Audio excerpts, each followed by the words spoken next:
Welcome back to Born to Praise TV channel. We are created to praise and worship God.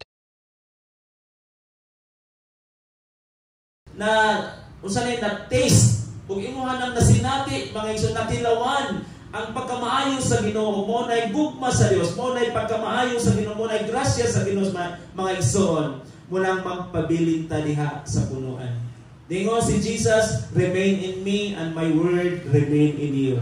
Ask whatever you wish and it shall be given to you. Motong kanta ganiha, sa gikanta ni Kevin ganiha, ask and pray a little grace. Pero contradict na siya sa giingon sa John chapter 1 verse 16. Naghingapin man ang grasya sa Ginoo, pero isip bata, gamay pa ang grasya. Ingon usab niya na mga igsoon, wa tay Kristo nga tibuok, gamay pagyud ang grasya, dili o dili maghingapin. Kay walay gamay nga maghingapin. Amen. Ask a little grace. And that is not our prayer. The mature prayer, a Christian and a faithful Christian prayer is not a little grace, but abundant grace. Amen? So, sabta na to, no? Questionable kung ang Kristohanon na more than 10 years na nangalagad sa Ginoo niya mag-ampog a little grace. Di po dagay. Okay na si Kevin, ikanta siya, a little grace, tungkol kay bata pa siya diha sa grasya sa Ginoo. Apan tungkol kinadawat nimo ang pagkaadunahan sa Dios, mga igsoon, hallelujah, ang grasya sa Ginoo naghingapi na. Atong pakpakan si Lord mga igsoon. Hallelujah. So karong adlaw atong tun-an mga igsoon ang pulong sa Dios gikan sa Titus chapter 2 gikan sa 11 hangtod sa 14 naguluhan ni siya the lessons of grace. Mga pagtulun-an sa grasya mga igsoon. Dili natataman nga nailhan atong nadunggan nga naghingapin ang grasya sa Ginoo karon unsa may mga pagtulun-an sa grasya sa buhi nga Dios. Para nga ato ang mailhan masabtan mga igsoon kabahin sa grasya. Ang grasya usa kini siya usa ka friendly disposition from which the kindly act proceeds graciousness. Grasyahanon, mahigugmaon, pagkamaayo mga igsoon. Dayon nagwala kini siya mga sa kasubo sa mga problema mga igsoon, masunbad ang mga problema. Na-stress ta sa mga balatian mga igsoon, na-stress ta sa mga kawalan-on mga igsoon, apan tungod sa grasya pwedeng mawagtang kining tanan tungod kay naghingapin ang grasya sa tong buhi nga Dios mga igsoon. Napadiri sa lines niingon nga ang grasya, it is the case of God's redemptive mercy. Ang pagluwas nato tungod sa kaluoy sa Ginoo, grasya ng mga igsoon nga instead kita mo'y gilansang dito sa krus sa Kalbaryo, siya mo'y nagpalansang nato mga igsoon aron maluwas kita diha sa kaluoy sa Ginoo. O mao kini ang kalipay sa Dios nga iyang gibuhat, disenyo ni sa Ginoo, programa sa Dios dili programa sa tao. Ang grasya mga igsoon, ang grasya nga atong nadawat gamay lang kaayo kini. O kini gituyo sa Dios kay ang Ginoo walay pinalabi. Nagpaulan siya sa mga matarong, nagpaulan usab siya sa mga makasasala, bisan kadtong wala ni-recognize sa pagkagamhanan sa Ginoo, bakit na ay siya gitawag natong kalipay. Kalipay nga iyang gibuhat mga igsoon kining grasya para sa tanan. Gikan sa mga gagmay mga bata kaniadto karon og sa umaabot og hangtod sa mga hamtong wa siya gipili tungod kay kalipay niya mga igsoon sa tanan nga mga recipient. Kisa man mga recipient of grace, ikaw ug ako. Ikaw ug ako mo ay recipient sa grace mga igsoon. Og ato pag mapapaladungan diha mga igsoon, ang grasya mao ang gasa sa Dios. We are looking after the gift. Of course, automatically, we are looking after the grace. Kitang tanan mga igsoon, hallelujah, nag-angkon or naghatag mga igsoon nga gusto gyud natong madawat ang gasa sa Ginoo. Munang si Jesus Christ is unwrapping gift. Siya ang Dios, siya ang gasa nga dili maputos mga igsoon. Hallelujah. Kung pwede siyang musulod sa imong kasing-kasing. Pwede siyang mo-govern sa imong kinabuhi. Aron ang imong kinabuhi mga igsoon nga imong kinabuhi nga chaos, ang imong kinabuhi nga messy mga igsoon, pwedeng i-order sa Dios because God is the God of order. Iyang goodwill, iyang pagkamaayo, ay iyang pagkamahigugmaon, gihatag nga walay bayad, without return, expecting without return. Ang mga tao, mga igsoon nga umuhatag siya og gasa, nag-expect na siya nga balusan, pero ang Dios dili ingon ana. Ang gusto lang sa Ginoo, we are not controlled, we are not created as a robot. Kita mismo mga igsoon, voluntary nga mo response mga igsoon sa grasya, sa pagkamaayo sa atong buhi nga Dios because we are undeserved to receive it. Dili ta takos mga igsoon. Apan tungod sa grasya, ikaw karon nag-enjoy sa pagkamaayo sa Ginoo. Kanang hangin nga imuhang gihaklo, gihanggab matag segundo. Importante na o remarkable na mga igsoon. O ang Dios takos ana nga imo siyang hatagan sa imong panahon nga musimba kaniya sa espiritu kamatuoran. Mga igsoon, tanan-ta naling kamot, tanan-ta naglagan sa lumba sa kinabuhi. Ug tanan-ta nag-expecta reward, nag-expecta og ganti.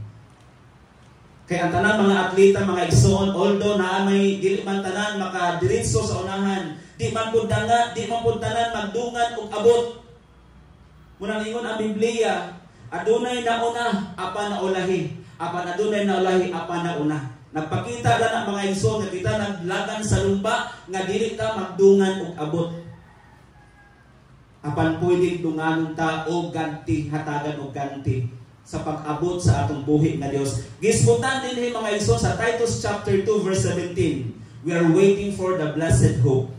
Kini nga blessed hope mao kini ang pagbalik sa atong buhi nga Dios. Ug samtang wala pa mo balik si Jesus aning kalibutana, grace is still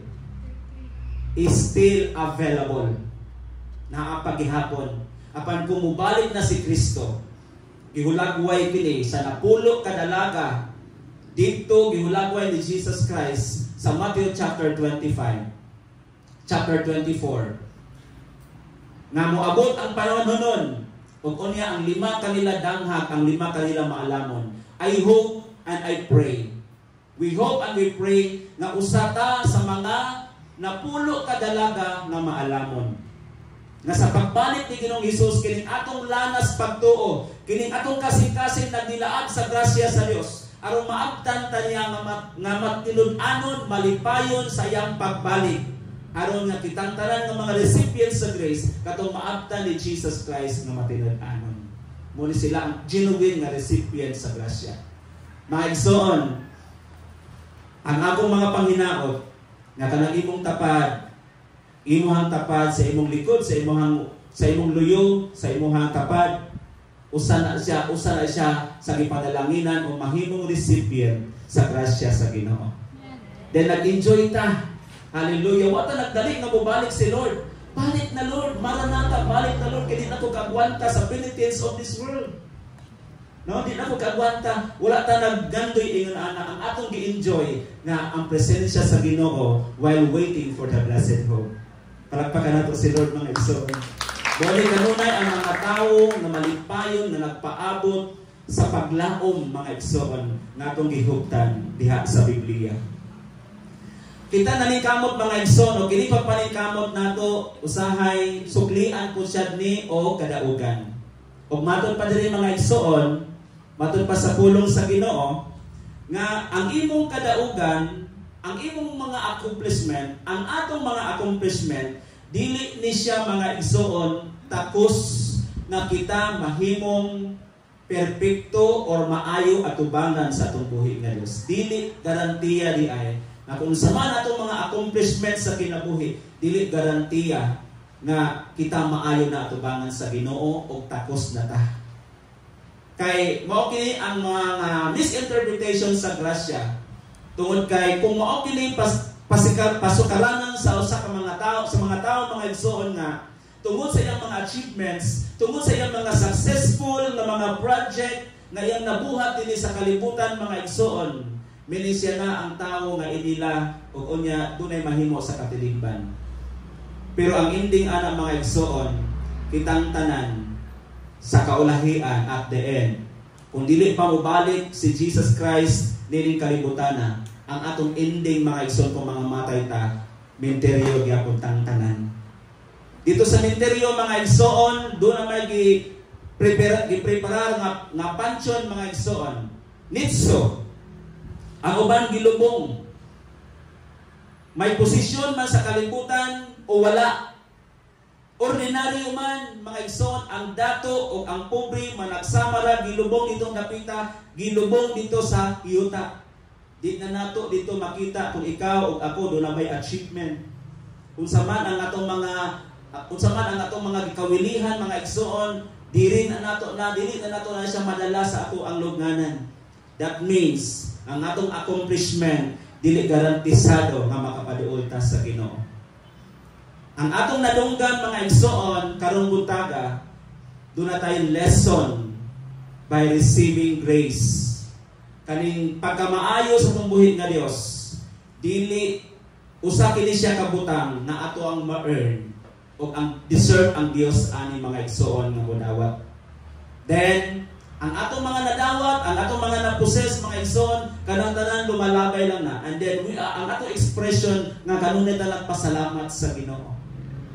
Kanunay ta nagpasalamat sa Ginoo ug mao kini ang Dios takos nga modawat ani. So since atong gibasa na sa dili madugay, gibasa na nato mga igsoon sa milabay mga segundo, ang Titus chapter 2 verse 11 to 12. Makita nato diha mga igsoon kini nga glorious passage sa scripture. Makita nato diha ang tulo ka mga puntos nato ang karon nga hisgutan. Number 1 ani God's grace liberates the power of grace. Mo ni siya mga igsoon. Mayroon kitang God's grace liberates the power of grace. That means na ang Dios mga igsoon gihatagan ta og kagawasan nga kining grasya nga atong nadawat usa kini kagahom nga mupasig uli kanato gikan sa kangitngit paingon sa kahayag. That liberates the power of grace. Yes, makasasala ang wala miila sa Dios, gihatagan gyapon sa Ginoo pagkamaayo. Pero diha lang taman, mo nang sa ilang kinabuhi, buringan sila. Buringan silang manimati sa pulong sa Ginoo. Dili sila makaharong sa pagkamaayo sa Dios tungod kay wala man nila magkinabuhi ang kinabuhi na adunay kaluwasan. Kung ikaw karon mga igsoon, doon na kay kagawasan nga mudawat sa gahom, sa himaya sa Dios, sa grasya sa Ginoo, tungod kay kining nga grasya is not limited to one. Kining grasya mga igsoon, kitang tanan, pwede nato ni mapa-elevate, pwede nato ni mag-awas-awas ang grasya sa atong makinabuhi mga igsoon. Matod pa sa Titus chapter 2. Thanks for watching. Please don't forget to subscribe, like, and share.